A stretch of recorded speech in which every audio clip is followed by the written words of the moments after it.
저희 로그라인 명은 영화의 스포일러를 담고 있습니다. 네, 안녕하세요. 영화 속 한 줄에서 나를 만나는 시간. 저는 로그라인 명의 주명입니다. 자기소개를 좀 해주시죠. 안녕하세요. 저는 김 PD입니다. 네. 저희 로그라인 명이 이렇게 첫 시작을 하게 됐는데, 기분이 어떠세요, PD님? 사실 지금 좀 걱정도 되고 떨리기도 하고 저도, 설레기도 하고 저도 그래요. 저희가 프로그램을 뭐 어렵게 설명할 필요는 없을 것 같고 그냥 간단하게 설명을 해드리면 이제 PD님이랑 저랑 영화를 매우 좋아하는데 그냥 영화를 보고 간단하게 느낀 생각들이나 감정 그리고 뭐 어떤 경험들을 했다면 그런 걸 공유하면서 이야기하는 그냥 영화를 보고 나서 여자 둘이서 수다를 떠는 그런 프로그램이라고 봐주시면 됩니다, 여러분. 네. 오늘 이야기하기 전에 이 영화를 보면서 딱 궁금한 게 생겨서 그냥 먼저 한번 질문을 해보자고 하면은 오늘 영화가 이제 원소가 나오는 영화 있잖아요. 그쵸. 과학 시간 집중 잘 하셨나요? 저는 과학을 별로 좋아하지 않았던 문과생이라 저도 너무나 문과생이라. 그래서 여기 나오는 원소가 불, 물, 공기, 흙이잖아요. 혹시 이 중에서 내가 좋아하는 원소가 있거나 아니면 이건 좀 나랑 닮은 것 같은데 싶은 원소가 있으신가 궁금했어요. 그 약간 사주 보는 것 같아요. 맞아요. 불, 물, 흙, 공기라고 하니까 사주 같은데. 일단, 저는 물 속성입니다, 사주가. 저도요. 진짜요? 이런 물 속성들. 신나는데? 이게, 저는 물이 엄청 많아요. 물이 많은데, 바다 같은 물이 아니라, 엄청 깊은 저수지에 엄청 많은 양으로 저장되어 있는 물. 그렇다고 많이 들었어요. PD님은요? 저는 그냥 소나기? 소나기. 네. 하늘에서 내리는구나. 네. 그럼 PD님이 내리면은 그 물이 이제 저라는 저수지에 저장이 되는 그쵸. 느낌이군요. 오. 아니, 근데 이 질문이 좋은 것 같은 게 이제 엘리멘탈을 보신 분들도 있을 거고, 처음 보게 되시는 분들도 있을 건데, 자기가 어떤 속성인지 생각해 보시는 것도 좋을 것 같아요. 물론, 제가 방금 말한 건 사주라서 이제 무언가에 근거한 말이지만, 정말로 그냥 상상했을 때, 저 같은 경우에는 저는 좀 물 같거든요. 이게 사주를 봐서 뭐 가스라이팅을 당한 게 아니라 다른 거를 더 좋아하느냐 안 좋아하느냐를 생각해 보면 되는 것 같아요. 내가 아닌 거를 일단 다 따져보면은 일단 남는 게 물인데 나는 물이다 라고 말을 했을 때 그래도 80에서 90% 정도는 마음에 와닿는? 네, 그러면서 불 같은 면이 있을 수는 있다. 그게 나머지의 미정의 20% 정도 되겠죠. PD님은요? 저는 뭔가 그렇다기보다 저는 원래 물을 좋아했어요. 오. 그 그리스 로마 신화에서도 포세이돈을 제일 좋아하고 오. 뭔가 초능력을 쓰는 걸 봤을 때 물을 사용하는 사람들을 되게 좋아했거든요. 제가 수영을 못하기는 하는데 물을 보는 것도 좋아하고 들어가 있는 것도 좋아해서 그냥 나는 물 친화적인 사람인가 보다 했는데 사주라는 걸 알게 되고 내가 이래서 물을 좋아하는 건가? 물 친화적인 사람이다. 네. 말이 좋다. 물 친화적인 사람. 그럼. 많은 사람들이 근데 물을 좋아할 것 같긴 해요. 근데 그래서 어쩌면은 그거에 좀 몰라요. 감독님의 생각은 모르니까. 근데 그거에 기반을 해서 어쨌든 이제 인물들이 시작할 때부터 물이 있는 대도시에 간다.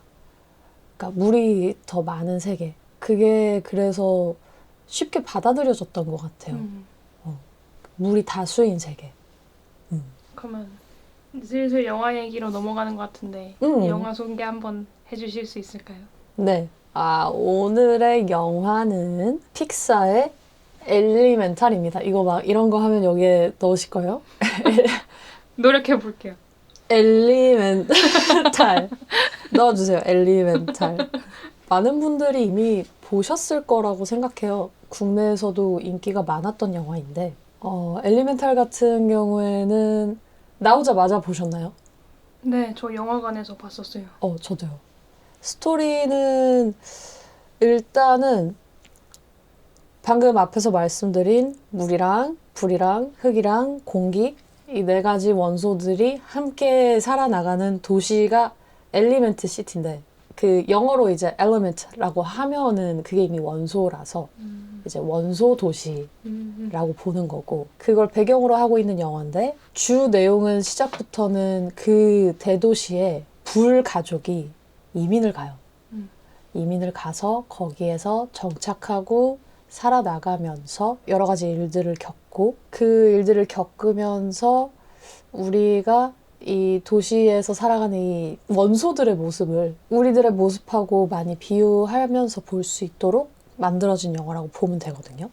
주인공은 있죠. 불 같은 여자, 이제 엠버가 있고 그 엠버의 완전 반대되는 웨이드라는 물 같은 남자. 실제 그 원소들이 만나는 이야기예요. 거기서 저는 이미 소재가 너무 재밌었다고 생각해요. 근데 주제는 오늘 저희의 주제와도 맞닿죠. 물이랑 불이랑은 어쨌든 상극이니까 그 원소들이 자아를 가지고 있는 진짜 사람이라고 봐야 되는데 그들이 만나면서 차별도 있고 그리고 서로한테 적응해야 하는 부분들도 있고 그게 융화되면서 과연 그러면은 이렇게 다양한 원소들 사이에서 나는 무엇인가? 나는 무엇을 하고 살아갈 수 있는가? 나는 내 생각을 어떻게 펼칠 수 있는가? 이제 그런 면에서 오늘 선정한 주제가 이제 나를 알아가는 것이란 무엇인가? 라고 보면 될 것 같아요. 제가 지금 오늘이 처음이라 설명을 뭔가 이리저리 하고 있는 것 같은데 이 정도만 생각하면서 들으셔도 좋을 것 같긴 해요. 네, 캐릭터 얘기를 좀 해볼까요? 웨이드가 있고 엠버가 있죠. 비교를 하자면 이제 웨이드는 토착민, 그러니까 이미 그 도시에 뿌리를 깊게 내리고 있었던 어떻게 보면은 전통도 이미 자기가 살고 있는 동네에 다 있고 자신이 고유하게 자란 동네이기 때문에 이미 너무 편안한 태도를 취하죠. 도시의 모든 것들에 있어서. 그렇죠. 보면 도시가 다 물친화적이에요. 맞아요.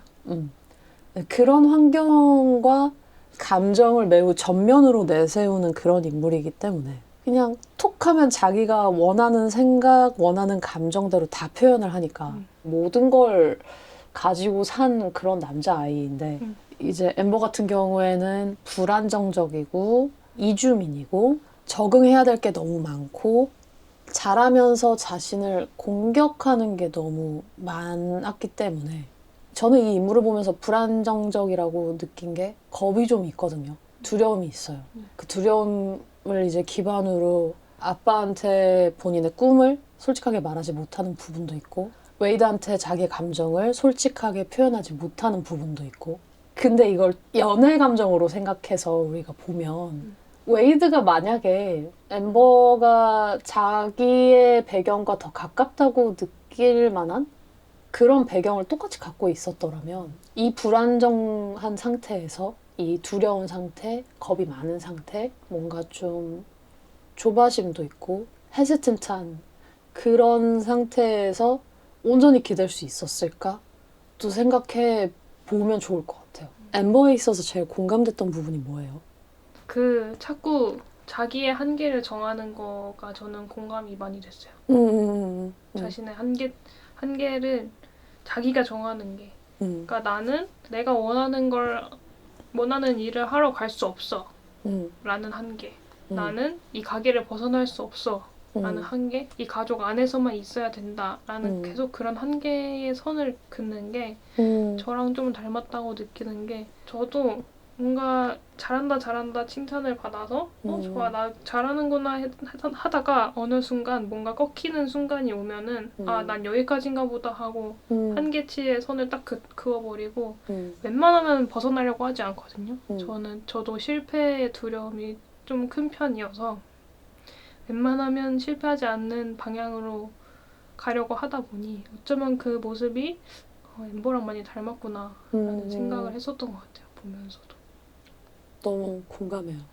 중요한 포인트가 이 감독님이 어쨌든 한국계시거든요. 그리고 이제 부모님은 이주를 하신 다음에, 그러니까 감독님이 2세대신 건데, 그래서 한국 가정에서 일어나는 부모와 자식 간의 갈등을, 외국 영화인데 이게 분명히 너무 공감되게 잘 그려놨어요. 전 세계적인 모습이냐라고 물어보면은 그렇다 할 수도 있는데, 일단 한국인의 입장으로선 너무 공감됐어요. 꿈 얘기를 살짝 해볼까요? 저 같은 경우에는 연기자를 꿈꾸고 연기자가 되겠다, 배우가 되겠다라고 마음을 제대로 먹은 게 저는 27살이었어요. 26에서 27 넘어가면서. 근데 그때부터 찾았다 보니까 한 2, 3년 동안은 이게 맞나 아닌가 하면서 꼭 연기 활동만 한 게 아니라 여러 가지 일들을 많이 했었거든요.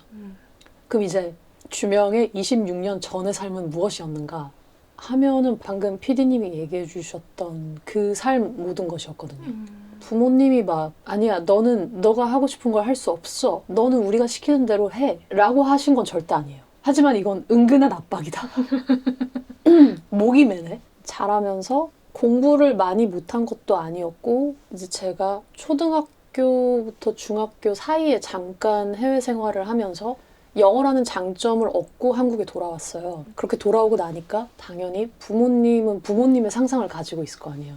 주명이는 영어를 잘하니까 이거를 통해서 좋은 고등학교를 가고 좋은 대학교를 가고 그 다음에 좋은 직장을 얻고 이게 너무나도 당연한 코스이기 때문에 그게 안정적이게 살 수 있는 코스잖아요. 그러니까 부모님은 우리가 안정적이게 살길 원하니까 편안하게 살길 원하니까 너무 당연한 마음인데 그 당연한 마음에 어떻게 내가 원하는 게 뭔지 얘기하는 방법을 잘 몰랐던 것 같아요. 그러니까 감사하게 느끼면서 부모님이 나를 위해서 이만큼까지 항상 해주셔 라고 생각하면서 그럼 나는 부모님 말을 잘 들어야 돼. 부모님 말을 잘 듣는다는 건 무엇인가 했을 때 부모님이 시키는 대로 최대한 다 해보는 거야. 그 틀 안에서 있으면 돼 라고 생각을 했던 것 같아요. 그게 나의 이런 한계를 정하는 거였죠. 도전을 해도 되는데 상상이라도 해도 되는데 저는 좀 그걸 다 막았던 것 같아요. 그 시절의 저를 생각하면 좀 답답해요. 조금 더 편안하게 생각하고 신기한 거 좀 쫓아가보고 해도 됐었는데 그때 나는 왜 그것만 해야 된다고 생각했을까? 그거의 기반은 이제 사랑이겠죠. 그때 나의 논리는 나는 부모님을 이만큼 사랑해서 근데 이게 엠버도 그러지 않았을까요? 이게 괜히 눈물이 북받치네. 엠버도 이랬을 것 같아요. 부모님이 이 타국에 이주를 해서 열심히 일하셔서 정착을 하시고 아빠가 허리 두드리면서 일하고 그리고 동시에 막 고향을 그리워하는 모습도 보이시면서 하지만 다시 돌아가실 수 없는 우리 아빠. 그리고 옆에서 아빠를 너무나도 잘 보필해주는 우리 엄마. 그러면서 그 안에서 장녀로 자라고 있는 나가 엠버잖아요. 전 둘째거든요. 그 엠버가 느꼈을 책임감은 충분히 새로운 도전, 새로운 환경, 활동들, 웨이드를 만나고 일어나는 모든 일들을 좀 두려워했을 만하다. 그런 생각이 드네요. 어떻게 생각해요? 저는 최근에 보기 전까지 마지막으로 이 영화를 보기 전까지 부모님께서 그러니까 엠버의 부모님께서 희생을 했다고 생각을 했어요. 그리고 엠버도 항상 희생에 보답하는 나의 방법은 내가 희생하는 것이다라고 했을 때 이해가 되고 그래야 된다고 생각을 했는데 마지막에 딱 보면서 느꼈던 생각이 과연 희생에는 희생으로 보답하는 게 맞을까? 라는 생각이 드는 거예요. 사실 부모님께서는 엠버가 힘들지 않길 바래서 내 모든 것을 이 가족의 안전을 위해서 한 건데 만약에 엠버가 그렇게 힘들어하고 있다는 걸 알면은 부모님께서 좋아하실까라는 생각이 드는 거죠. 그래서 제가 딱 생각했던 건 사실 저는 엠버도 가게를 물려받는다는 것이 완전한 나의 희생이라기보다는 그냥 딱히 불행하진 않았을 것 같아요. 그러니까 계속해서 그게 당연한 건 줄 알고 왔고 저는 막 배달하는 엠버의 모습을 보면서 되게 행복해한다라는 걸 느꼈거든요. 거기에 함께 할 수 있음의 행복함을 느꼈는데 아빠도 그렇고 엠버도 그렇고 결국 서로를 사랑하는 마음에 있어서 자신들을 양보했던 건데 그 양보하는 매개체였던 가게가 너무 1순위가 서로 되어버려가지고 오히려 서로의 행복을 바라지 못하고 뭔가 그 목표, 그 가게라는 목표만을 향해서 달려갔다는 생각이 들었어요. 제가 그래서 그 아빠랑 엠버랑 진심을 터놓는 그 장면을 정말 좋아하는데 뭔가 엠버가 아, 나 사실 가게 물려받기 싫다. 나는 그리고 사실 웨이드를 사랑하는 것 같다. 약간 이런 식으로 진심을 얘기할 때 아빠도 깨달았을 것 같아요. 나는 그래도 엠버를 위해서 노력하고 있었는데 그게 아니었구나라는 걸 깨달았을 것 같고 아빠 역시 그래서 아, 나의 꿈은 언제나 가게가 아니라 너였다라고 할 때 엠버도 아, 부모님도 나를 이만큼 사랑하고 계셨던 거구나 느꼈을 것 같아가지고 그게 참 감동이더라고요. 나 지금 PD님도 먹먹해졌어. 숙연해진다. 먹먹해지죠. 그 부분이 진짜 마지막 그 장면은 보신 분들도 앞으로 보실 분들도 다 공감을 많이 할 것 같아요. 들으시는 분들이 그런 생각을 해봤으면 좋겠어요. 내가 옛날에 아니면 어렸을 때 조금 더 어렸을 때 꿈꿔왔던 게 있는데 조금 더 끌려 했던 게 있는데 그거를 어쩌면 희생에는 희생이란 이름으로 너무 덮어버린 건 아닐까? 결국에는 우리가 행복을 찾아 나서는 거잖아요. 나의 행복. 근데 돌이켜봤을 때 그러니까 그러한 선택들이 너무 중요하고 나라는 사람을 찾아 나가는 과정에 있어서 너무 소중한데 가끔씩은 우리가 그걸 좀 깜빡한다. 그거를 부모님한테 어떻게 솔직하게 말씀드릴지 몰라서 말을 해야 될지 몰라서 나를 덮어버린다. 그런 면에서 엠버가 어떠한 부채의식을 가졌던 아직 자기 자신을 잘 모르기도 했으니까 그 눌렀던 모든 게 이제 웨이드를 만나면서 잘 풀려서 정말 다행이기도 하다. 그래서 아름답고 이 이야기가 부모님의 사랑에 대해서 다시 생각하게 된다. 그런 의미에서 웨이드의 대사들이 다가와주는 대사들이라서 다 좋았던 것 같아요. 웨이드가 엠버한테 엠버 화내는 건 나쁜 게 아니야. 화가 날 때는 이렇게 생각해. 마음의 소리를 들을 준비가 안 돼서라고 라고 하는데 준비가 안 돼도 괜찮으니까 말을 하라는 그 용기를 넣어주는 거잖아요. 그게 웨이드가 이거를 1인칭으로 얘기를 하거든요. 대사가 내가 적어놨었어. Sometimes when I lose my temper, I think it's just me trying to tell me something I'm not ready to hear. 그러거든요. 그때도 엠버가 막 어떤 상황, 열기구 때 얘기했었나? 네, 맞아요. 막 이걸 막 해결을 해야 되고 이렇게 해야 된다. 어떡하지? 막 이러는데 딱 얘기를 해주셔. 워워. there. 워워. 웨이드 너무 좋은 남자지 않아? 너무 좋죠. 사실. 약간 내 마음 깊은 곳에서 내가 사실 나에게 해주지 못하는 말을 해주는 말들을 엄청 많이 해요. 그러면서 나를 소중하게 여겨주고. 그래서 저는 이 이야기가 뭐 연애 이야기로 볼 수도 있고 나를 찾아가는 이야기라고 볼 수도 있고 우리가 이런 것들을 얘기를 하고 있는데 내 내면에 있는 나와 내 외면에서 외적인 곳에서 그러니까 사회적인 나와 진짜 나 사이의 대화 같은 느낌도 가끔 들었어요. 사회적으로는 겁이 많고 고민할 게 아직 너무 많고 정해지지 않은 것도 많고 갈등도 많은데 마음속에서 깊은 곳에서의 나는 지금 나에게 이런 말을 해주고 싶은데 이게 연결이 되지 않는 느낌? 이게 항상 상극으로 느껴져서 서로 만나지 않는 것 같은 느낌?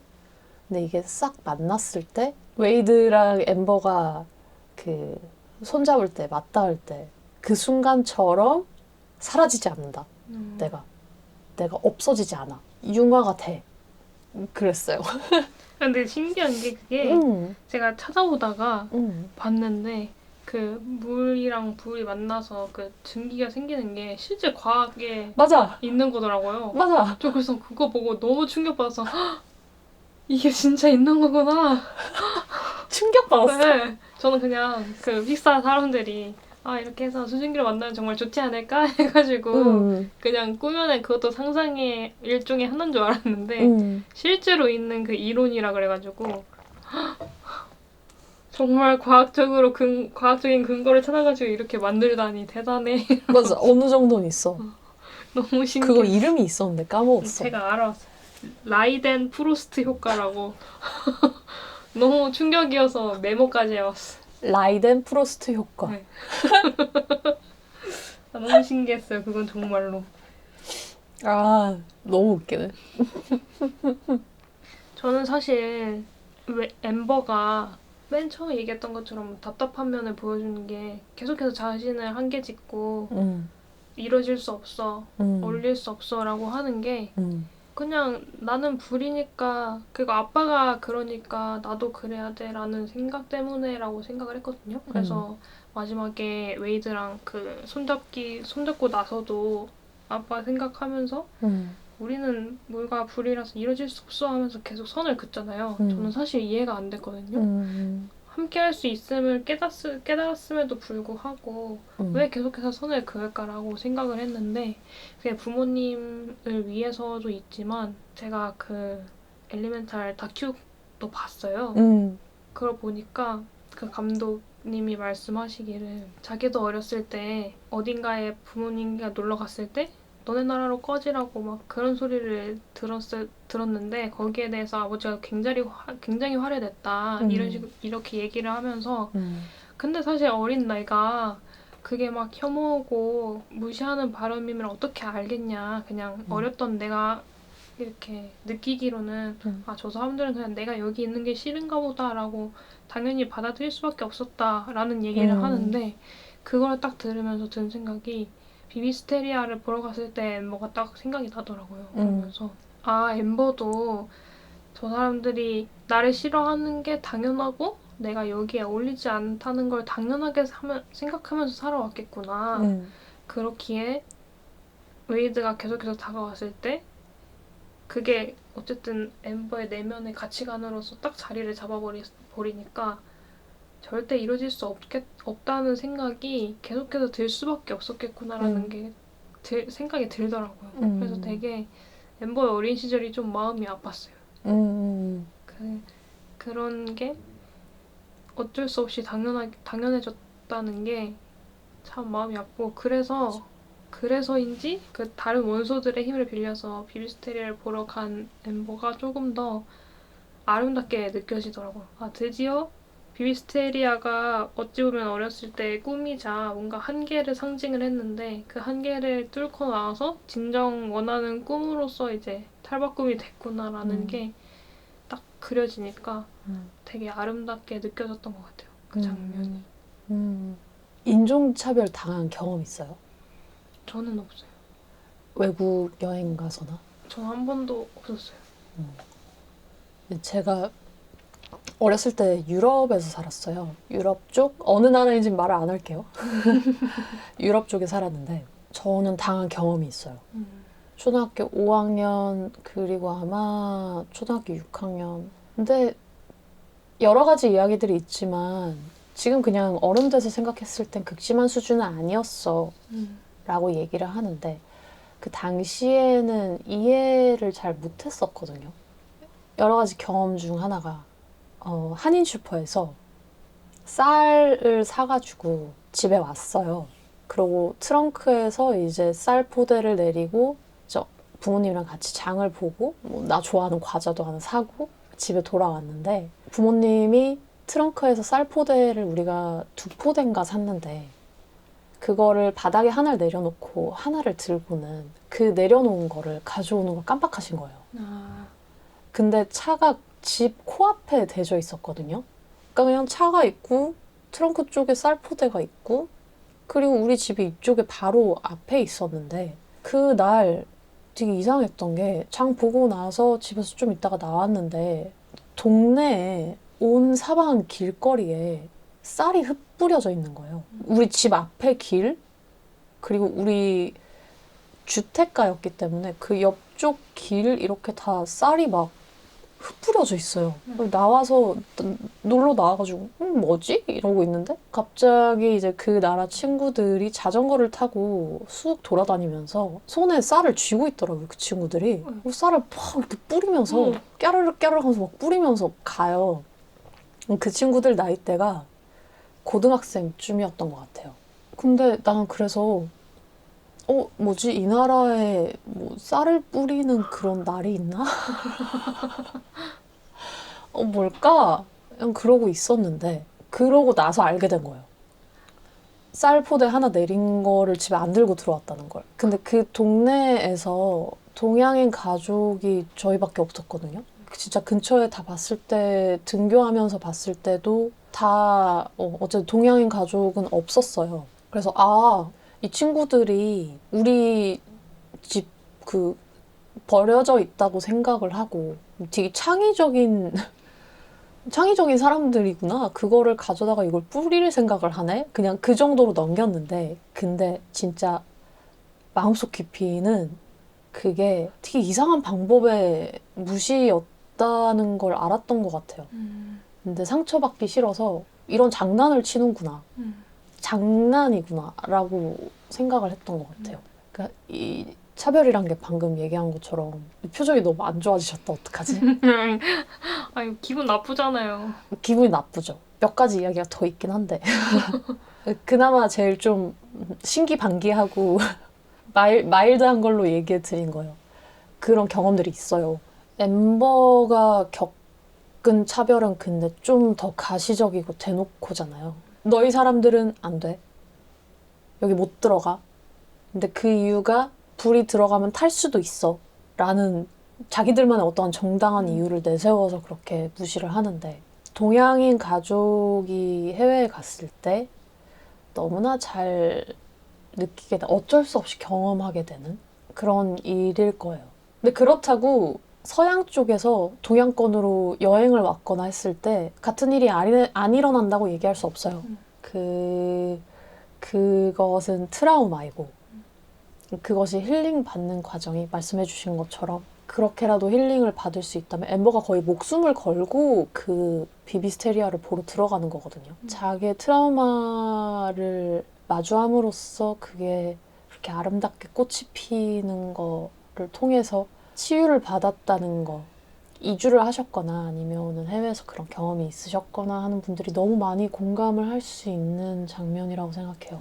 엠버의 모든 거는 좀 생존에 많이 연관이 돼 있는 것 같아요. 웨이드는 생존에 대한 위협을 많이 안 받고 자랐다 보니까 자기를 돌아볼 여유가 조금 더 빨리 왔고, 시기가 엠버보단. 엠버는 항상 그런 차별, 다름, 책임감 등등등의 다 생존이잖아요. 생존에 너무 와닿게 살다 보니까 둘러보지 못했던 감정들이 있는 거고. 생존 좋은데요. 어쨌든 엘리멘트 시티도 대부분이 물로 이루어져 있기 때문에 항상 우산 챙겨 다니잖아요. 엠버는. 맞아. 그런 거 보면 진짜로 은유적인 생존이 아니라 실제 다가오는 진정한 생존도 계속해서 느끼고 있었겠구나라는 게 딱 와닿는 것 같아요. 그런 거 보면 웨이드는 진짜 특권층이 맞긴 맞아요. 그렇죠? 그러게. 정말. 짜증나는 남자군. 그러면 가장 마음에 들었던 장면이나 마음에 남는 대사가 있다면?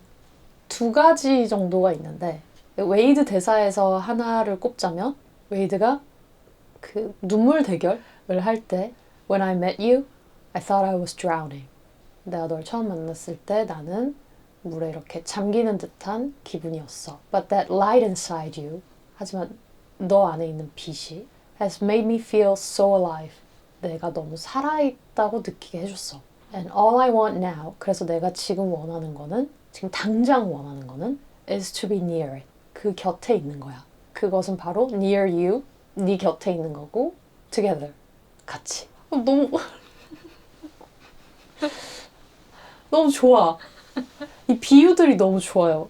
진짜 자신이 물이기 때문에 물에 잠긴 듯한 기분이었다라고 말을 하고, 근데 그 빛이 무언가 가라앉아 있고 잠겨 있는 와중에 그 빛을 향해서 가고 싶은 욕구가 생겼다는 거잖아요. 그게 누군가에겐 사랑일 수도 있고 누군가에겐 희망일 수도 있고 여러 가지가 될 수 있는데, 그래서 그거에 가까이 있고 싶어. 근데 그 가까이에서 아무 말도 안 하고 있는 게 아니라 너랑 나랑 같이 공존하고 싶어 라고 말을 딱 던지는 게, 저는 이게 하나의 개인 안에서 일어나는 일이라고도 볼 수 있다고 얘기를 했으니까 드디어 요즘 말로 비유하자면 드디어 내 안에 F가 나의 T와 만나 서로 곁에 있으면서 꼭 한쪽으로 치우치는 게 아닌 가끔씩은 T도 됐다가 가끔씩은 F도 됐다가 그렇게 같이 있고 싶어. 근데 그게 so alive. 그러니까 살아있는다는 느낌을 받는다는 건 그런 거라고 생각해요. 완전 반대인 것들이 같이 어우러져서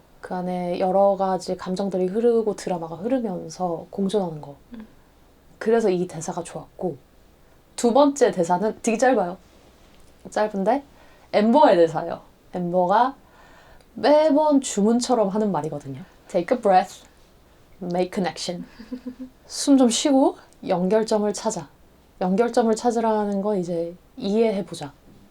숨 좀 쉬고 이해해보자. 숨 좀 쉬고 이해해보자. 이게 진상들 만났을 때 가게에서 제일 많이 하던 말인데 물론 그 진상들이 도대체 무엇을 원하고 이 사람들이 나쁜 사람들이 아니고 너무 원하는 게 있어서 이렇게 행동을 하는구나. 뭐 그렇게 이해해볼 수도 있겠지만 저는 이것도 좀 어쨌든 스스로한테 하는 말이기 때문에 꼭 그 상황이 아니더라도 무언가 답답하거나 이해가 안 되는 순간 그냥 편하게 숨을 쉬고 take a breath.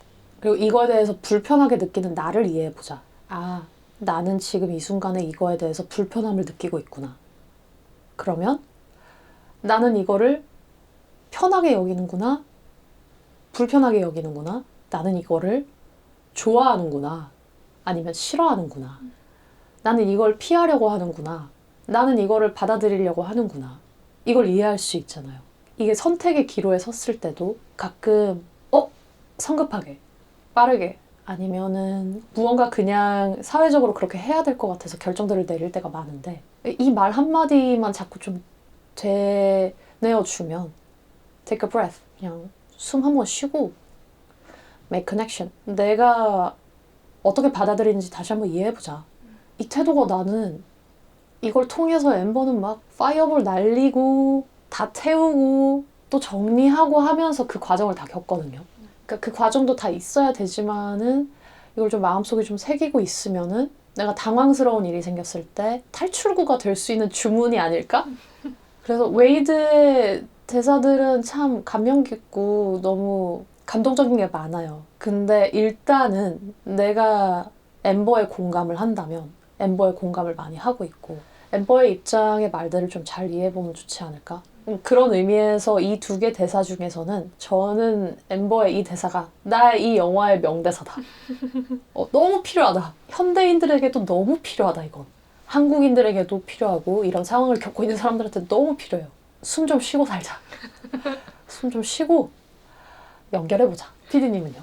저도 뭔가 그거랑 조금 연결이 될 수 있을 것 같아요. 저는 그 웨이드가 하는 대사인데 화날 때 난 이렇게 생각해. 마음의 소리를 들을 준비가 안 돼서라고. 라는 대사가 되게 와닿았던 게 내가 진짜 너무 답답하고 화가 나기도 하고 어쩔 땐 정말 감정에 소용돌이가 휘몰아치는 와중에 왜 그러는지를 모를 때가 정말 많거든요. 맞아요. 이유가 없진 않을 거야. 분명히 내가 지금 화난 이유가 있을 거고 슬픈 이유가 있을 거고 짜증나는 이유가 있을 건데 너무 복잡한 생각들 때문에 그래서 왜?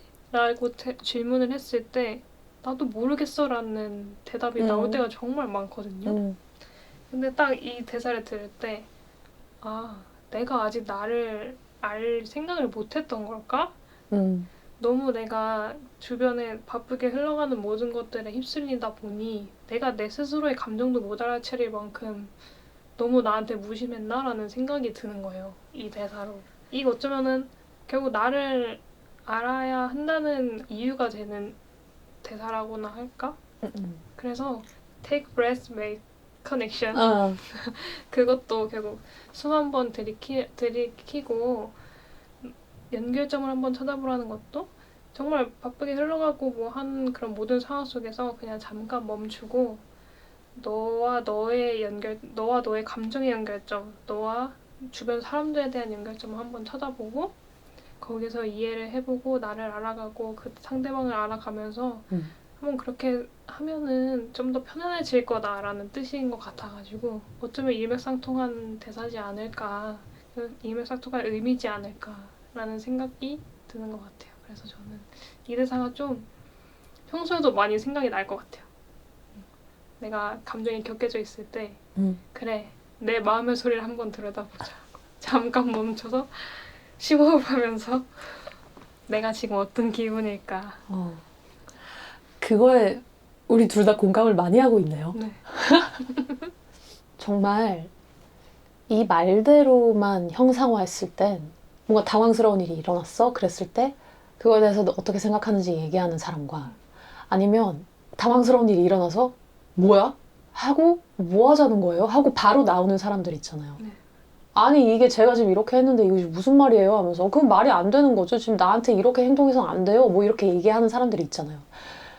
그런 사람들도 저는 우리가 그런 분들을 마주했을 때 이제 아, 저 사람은 마음의 소리를 들을 준비가 안 됐구나 라고 생각할 수도 있지만 동시에 그 사람들도 자기를 이해하려고 그렇게 행동하는 거거든요. 자기를 이해하려고 막 분출을 해요. 그런 분들 보면 10중 8구 막 화를 내다가 진짜 이러면서 승질을 못 이겨서 진짜 막 이렇게 되잖아. 그게 막 자기랑 소통을 하고 있는 거야. 여러 가지 방법이 있는 것 같아요. 자기랑 소통을 하는 거. 근데 너무 격하게 소통을 할 필요는 없다라는 거를 좀 생각을 해야 될 것 같아요.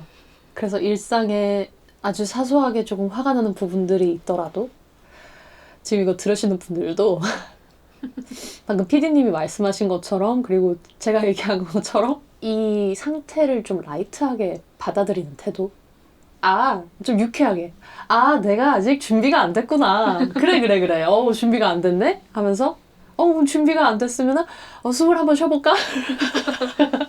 심호흡 한번 하고 심호흡 한번 하고 뭐 아니 좋아하는 음료를 한 잔 먹든 커피를 먹든 뭐 아니면은 산책을 한번 싹 하든 그렇게 해보고 다시 한번 생각해보자 이걸.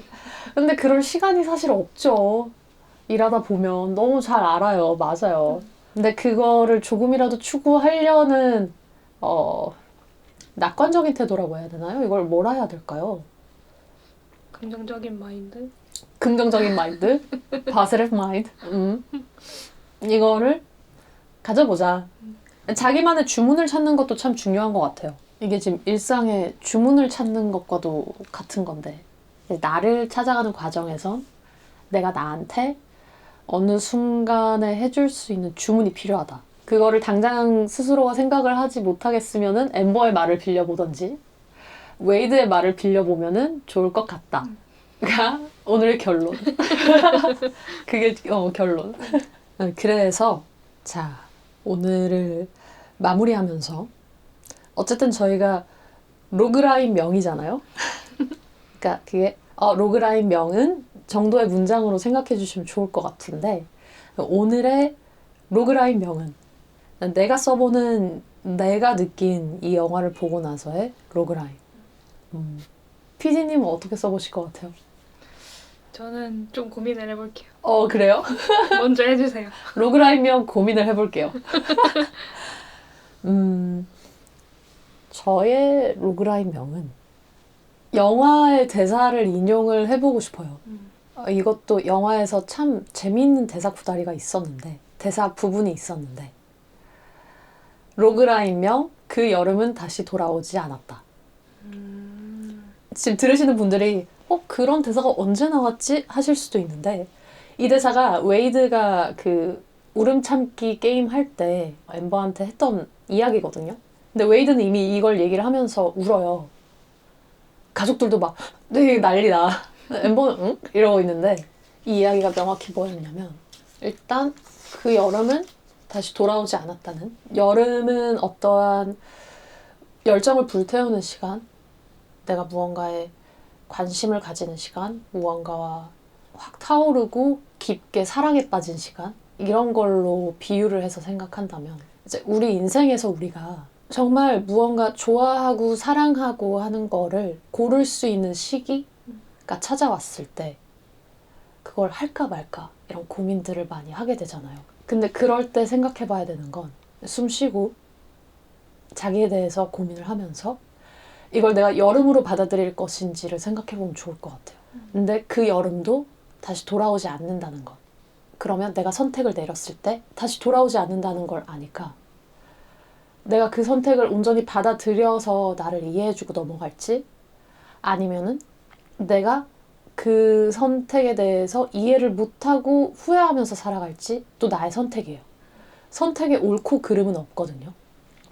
근데 영화 대사에서는 그래서 그 선택의 중요성, 나를 찾아가는 과정에서의 선택의 중요성을 좀 알려주는 것 같은 대사이기도 한 것 같거든요. 웨이드는 사랑에 대해서 이야기를 하는 거긴 하지만 웨이드의 그 긴 독백이 하나 있어요. An old man on his deathbed remembers the summer he fell in love. 어느 나이 많은 남자가 죽기 직전에 자기가 사랑에 빠졌던 여름을 생각한다. She was out of his league. 그녀는 그가 약간 꿈꿀 수도 없는 자기 리그 밖의 여자였고 And he was young and scared. 그는 나이가 아직 어리고 두려웠다. He let her go. 그는 그녀를 그래서 그냥 보내버렸다. Thinking surely, 당연히 확신을 가지고 생각하면서 Summer would come again. 여름이 다시 돌아올 거라고. 그럼 그 여자도 돌아올 거라고. 그러고 나서 It never did. 다시는 돌아오지 않았다. 아, 이걸 죽기 직전에 생각을 했대요. 근데 이 이야기를 하면서 나는 웨이드가 우는 이유가 웨이드는 지금 엠버에 대한 사랑 막 이런 걸 얘기하는 듯 하지만 이게 나 한 명을 두고 나에 대한 이야기라고 봤을 때 내가 무언가에 관심을 가지고 꽃 피우는 것들에 대해서 가진 열정들 이게 다시 돌아올 거라고 생각하고 보내줄 때가 있어요. 근데 그만큼의 열정은 다시 돌아오지 않아요. 과하게 현실적이죠. 근데 그게 팩트예요. 왜냐면 우리가 나이가 들어가면서 그런 것들을 포기하게 되니까. 그래서 제 로그라인이 그 여름은 다시 돌아오지 않았다인 거는 이제 여러분들이 저도 그렇고 내가 나에 대해서 알아가는 그 작은 것들을 놓치지 않았으면 좋겠다. 놔버리지 않았으면 좋겠다. 라는 마음에 로그라인명은 그 여름은 다시 돌아오지 않았다. 저의 로그라인명은 박소로 하겠습니다. 박소. 박소? 이게 영화 내에서 서로 절을 하는 아! 예의를 하는 행위를 박소라고 하는데 이거의 의미가 상대방에 대한 예의를 표현하기도 하지만 그를 축복하겠다라는 의미도 내포돼 있다고 했어요. 그리고 제가 이 영화 내에서 가장 좋아하는 장면이 엠버와 아슈파가 같이 서로를 보면서 이 박수를 하는 그 장면이기도 한데 여기에 내포되어 있는 의미가 축복하겠다, 그리고 예의를 차린다 뿐만 아니라 그 장면을 봤을 때 서로의 꿈을 이뤘다라는 그 순간 같기도 했거든요. 그래서 뭔가 이게 나에게도 그렇고 나를 내 스스로가 축복하기도 하고 또 나에 대해서 예의를 차릴 줄도 알고 그 다음에 그렇게 되면은 주변 사람들에게도 그렇게 될 수 있다고 저는 생각을 해가지고 결국 이 영화를 통해서 나를 좀 더 알아가면서 나에 대해서 그러면 생각해보고 나에게 예의를 차릴 줄도 알고 나 스스로 나를 좋아해주고 축복해주기를 바라는 마음에 이걸 한번 선정을 해봤습니다. 근데 너무 좋은 것 같아요. 박소? 그게 우리나라 큰절을 모티브로 베이스로 한 거래요. 네.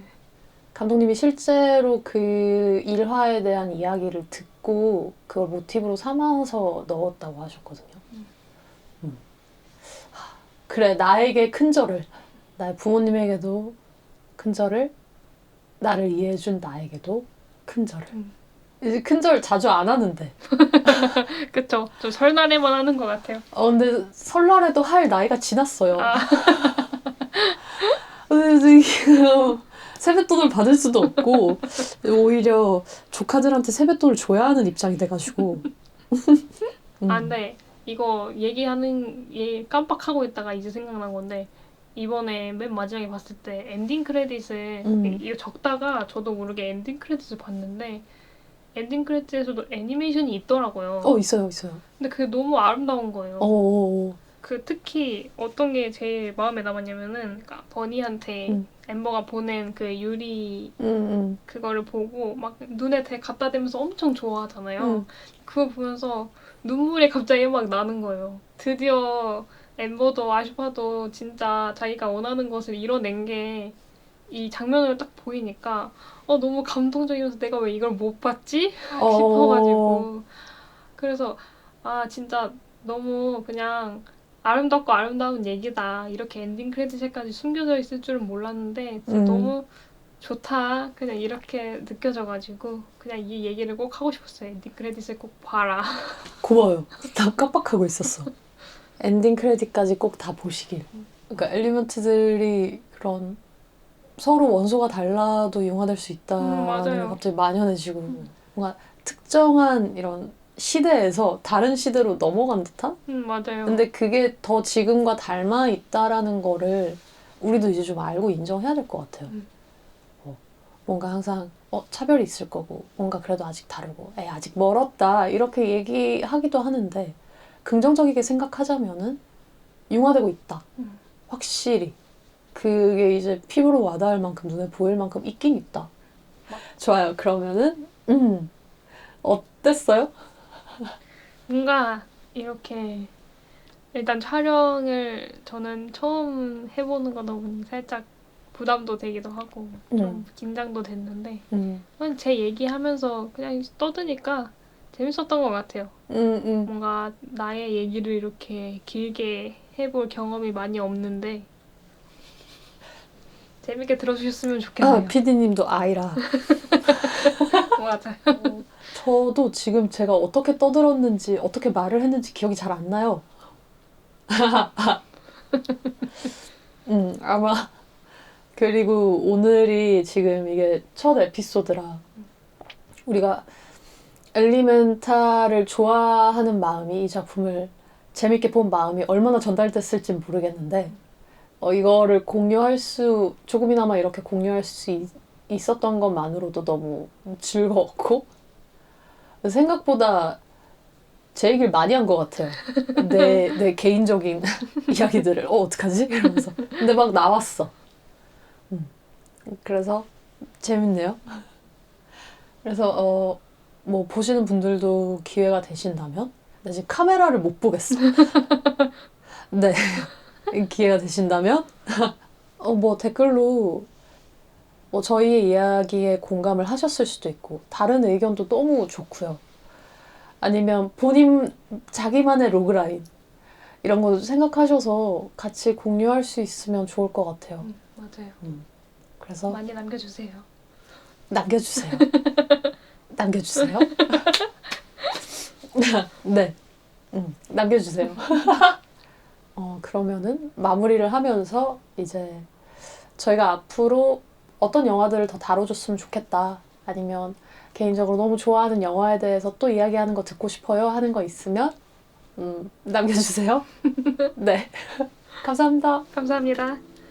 안녕.